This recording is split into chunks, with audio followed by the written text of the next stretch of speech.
cozy mysteries are one of my favorite genres. I love cozy mysteries, but I recently found out that there are rules, strict rules about what makes a cozy and what doesn't make a cozy. So today I want to introduce you to the queen of the cozies, Kirsten Weiss, who's going to tell us what the rules are, what makes a cozy and what doesn't make a cozy. She's got the credibility to do this because she has 5 different series out that are cozy or cozy adjacent. So there's no one better to answer these questions than Kirsten Weiss. So here, welcome her to the channel. Oh, thank you. Thank you so much for meeting me. So I'm a big fan, as you know. When I first met you, I said, where do I start? You have so many wonderful series. Where should I start? And we agreed that the big series, which is one of your most recent series, would be a great place for me to start. And you were right. Big Shot, absolutely adored the book. I read it in one sitting because I had to know what was going on. And I just thought it was amazing and set up the rest of the series beautifully. And you've just released book 4 in the series. Yes, big deal. Great. So released or coming soon? It was released beginning of May. Right. Okay. Yeah. So I'm running a bit behind, but I do have it to read and review for you as I promised. So let's talk about cozies first, and then we'll talk about what you've got coming up as well. So you've got 5 series. Yes. Now I'm questioning, was it 5? Anyway, I have over 70 books out across multiple series. Yeah. I write what I would consider traditional cozy mysteries, which are set in the quote unquote real world, high on comedy, very, very just light and fun. They're focused more on the puzzle and the characters than the drama. They're a break from reality. They're fun. And I just think the world needs more of this right now. We are so caught up in the storm and drang of the algorithm. It's nice to take a break from it. And I also write witch cozy mysteries. So that's cozy mysteries with magic. Here I'm off-roading a bit. I don't really follow the traditional witch cozy mystery rules. And yes, there are traditional witch cozy mystery rules, believe it or not. And it's fun. I grew up on Agatha Christie and Sherlock Holmes, and I think that's why the MJ and Wodehouse, and I think that's why he doesn't write cozy mystery, but he writes comedy or wrote comedy. That's why that genre just appeals to me so much. So someone said, so Agatha Christie, I got told recently that Agatha Christie is like the queen of the cozy. She invented cozies, but that's not actually correct, is it? It is and it isn't. Today, her books are not considered traditional cozy mysteries because they violate some of what we have now as rules. For example, one rule is that the detective has to be an amateur, and her most famous sleuth, Hercule Poirot, of course, is a professional detective. Another classic rule is that cozy mysteries need to be set in a small, contained location, typically a small town or a village. I think St. Mary Mead from her Miss Marple series. Yeah. But Hercule Poirot is frequently operating in London. Now, that last rule about small towns is starting to change a bit. If you think about the TV series Only Murders in the Building, which very much has a classic cozy vibe, that's set in New York City, but it's contained in one building. One building, yes. Yeah, yes. So you still have that limited amount of suspects and the amateur sleuths. So she kind of, in some ways, she started it, but the cozy mystery genre has evolved quite a bit since Agatha Christie. She is still the queen of mystery, hands down. Right. She wins. She will have that title forever, as far as I'm concerned. And so you're talking about your series. So you had the traditional cozy mystery series, and then you've got the paranormal, and then you've got the witch series. Sorry, you didn't mention the paranormal yet. I just jumped in. So no, that's okay. So traditionally, with the traditional cozy witch mysteries are very, very lighthearted. You'll have talking cats and a lot of silly things happening. And that's very much in the traditional cozy vibe because cozy has always leaned towards the comedy and the lighter aspects. Yes. I intended to write a witch mystery series that was traditional witch mystery that was comedy. But when I started writing it, I just was in a different place in my life. and it went a good bit darker and more serious. Okay. And I decided to add a degree of verisimilitude to it, not to have talking cats, but to use actual magical practices that are in existence today or were written about historically. So to go back into myth and bring some like historical reality, we'll say, to the magic. Right. Yeah. So in that sense, my witch mysteries are very different from the traditional cozy witch mysteries. They're out of step there, but they still have that cozy vibe where the violence happens off the page. Yeah. They're amateur detectives trying to make their world right. There's a little bit of romance. There's animals in the books. So they're cozy, but they're not what people expect frequently when they grab a witch mystery. Right. Okay. So Perfectly Proper Paranormal that was your original series. So that where you first started? Or Tea and Tarot? That was my first published series. Right. Okay.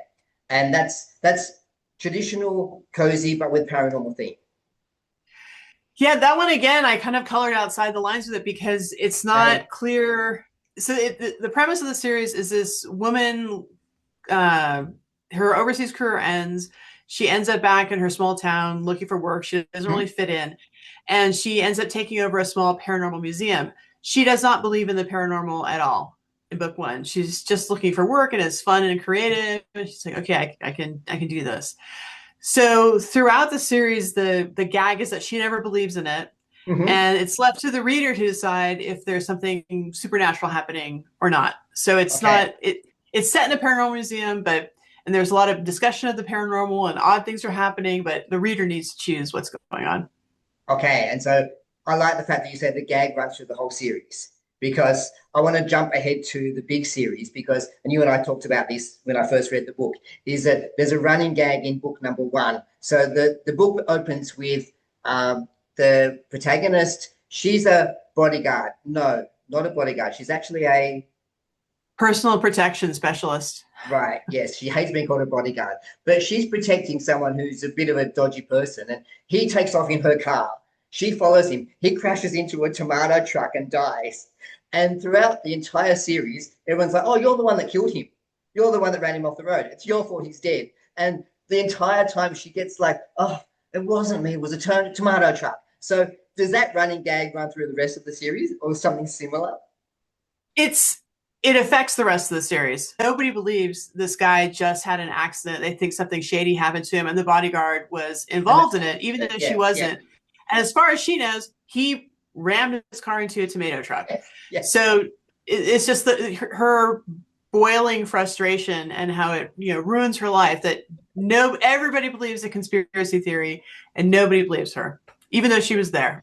But the funny thing about it is that everybody that she meets and realizes it's her, oh, you're the one that killed him. It was like even people that she doesn't know that she's the one that killed him, even though she didn't. So running gag through the Paranormal Museum, running gag through Big Deal. Is running gag a common theme for you in all the series? The more comically inclined ones, for sure. I think, so in my Pytown series, we were talking about pets earlier. Yeah. I had to put a cat. I was ordered to put a cat into the series so it would sell better. Yeah. And I was just like, I like cats. I have a cat. Love my cat. I don't like being told what to do. Sure. So I was like, all right, fine. So I put a cat in, and then I was told, no, it's not good enough. The cat has to have a character arc. And that one really stumped me. So people have character arcs. None of the animals I've ever known have had a character arc in their life. Right. They're pretty much who they are. They're set. I'm like, how the heck do I do this? So I made the cat deaf and narcoleptic. Fantastic. See, and the character he belongs to, Charlene, she's an older woman. She's kind of carries him around over her shoulder, so he's kind of like a stole, just there all the time.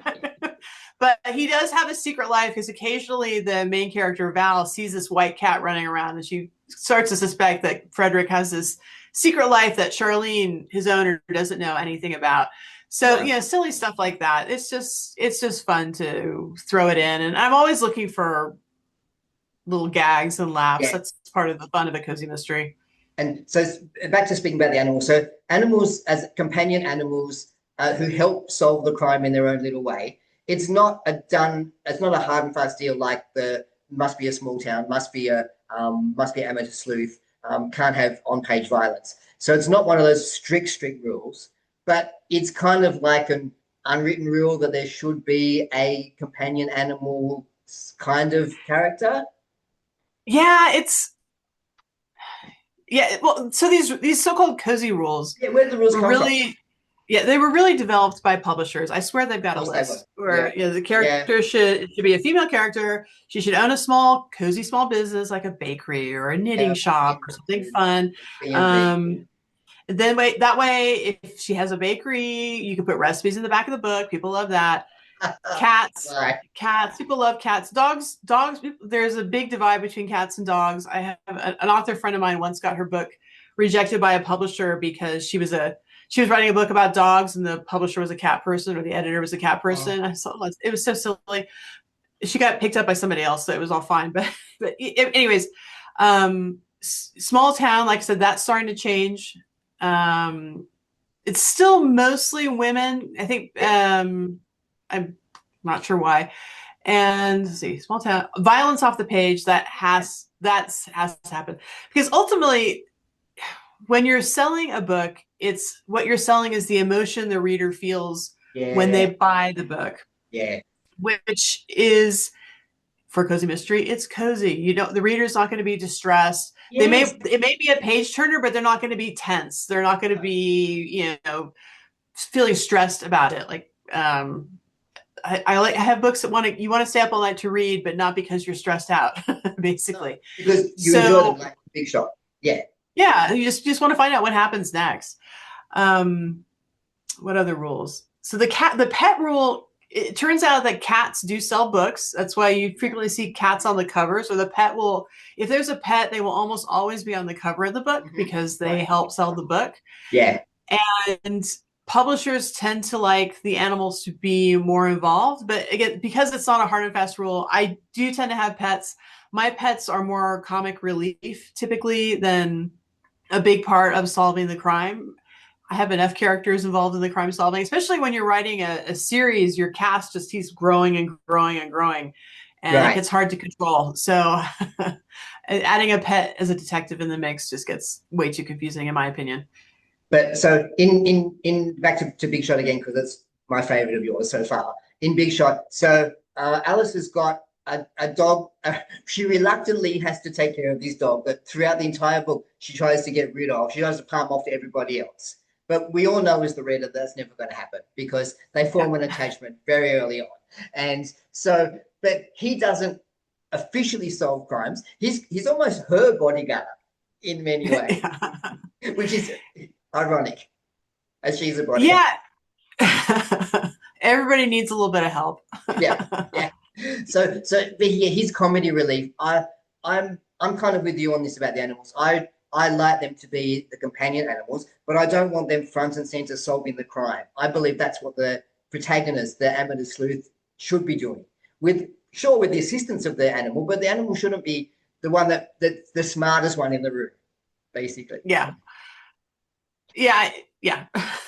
That's what you do beautifully. So Tea and Tarot is the other series of yours that we didn't mention just yet. So yes. So that's also more of a classic cozy mystery. It's set in a small seaside town. It starts off with a woman who's trying to open a tea room, and she discovers the realtor who leased her the tea room was actually a con man who's run off with her first month's rent. And he's also leased it to a tarot reader who similarly got conned. They are clash, of course, because they both want they're trying to figure out what's going on, and the con man turns up dead, and they are, of course, the main suspects. So they have to kind of partner up, even though they're very much an opposites attract sort of situation. Wonderful. And it's just a fun, lighthearted romp on the California coast. And I modeled the town after Capitola, California, but I call it San Borromeo, who is the patron saint of heartburn sufferers, I discovered. So that was perfect. Absolutely perfect. So if someone's new to cozy mysteries, like I was a year ago, that, in my opinion, they should start with one of yours because your books are so good. So where should they start? Like someone brand new to the genre, which one of your series or books is the one that will hook them into the series forever, into the cozies forever? That's a big ask for 70 books, but well, it depends on what you like. I think the Steeped in Murder is the first book in the Tea and Tarot series, and I think that is very, very classic cozy with the comedy. Right. If you the Big Shot series, again, that's a little different because she's a bodyguard, so she's not a detective, so she's an amateur detective, but she's still got different skill sets. Skill set, yeah. So the Big Shot's fun, and Big Shot also has a whole murder mystery game at the back of the book. I went crazy with those first 3 books with my murder mystery game. So if you enjoy murder mystery party games, you can grab that and get a murder mystery party game for included in the price, which is very nice. If you like a little bit of paranormal, just a little bit, not actual ghosts and talking cats, then the Paranormal Museum series. The first book is The Perfectly Proper Paranormal Museum. Yep. That's a good one to start with. And if you're interested in magic and but the more serious side, then I would say Bound, which is perma-free, is permanently free in ebook. So that's a good free book to grab. Wow. Okay. So 70 books. There's no sign of you slowing down, which I hope, because you continue to produce such wonderful things. What's coming up next? Which one of the 5 series gets the next love? Right now, I am editing the next book in my Tea and Tarot series. It's called Death in Red, White, and Rooibos. I'm hoping to get it launched by July 4th for America's Independence Day. Right. Okay. It's the big 250th anniversary, and I thought I needed to recognize that, especially because the Tea and Tarot series is on California Beach Town, which is a great place to be for the 4th of July. Right. You can also pick up any of Kirsten's books from the link that I'll pop onto the videos, which goes directly to her website. So thank you so much, Kirsten, for coming to the program. You are my queen of cozy mysteries, and I promise to dive in and read more of yours and review them so that everyone can experience how wonderful these books are. So thank you. Thank you so much.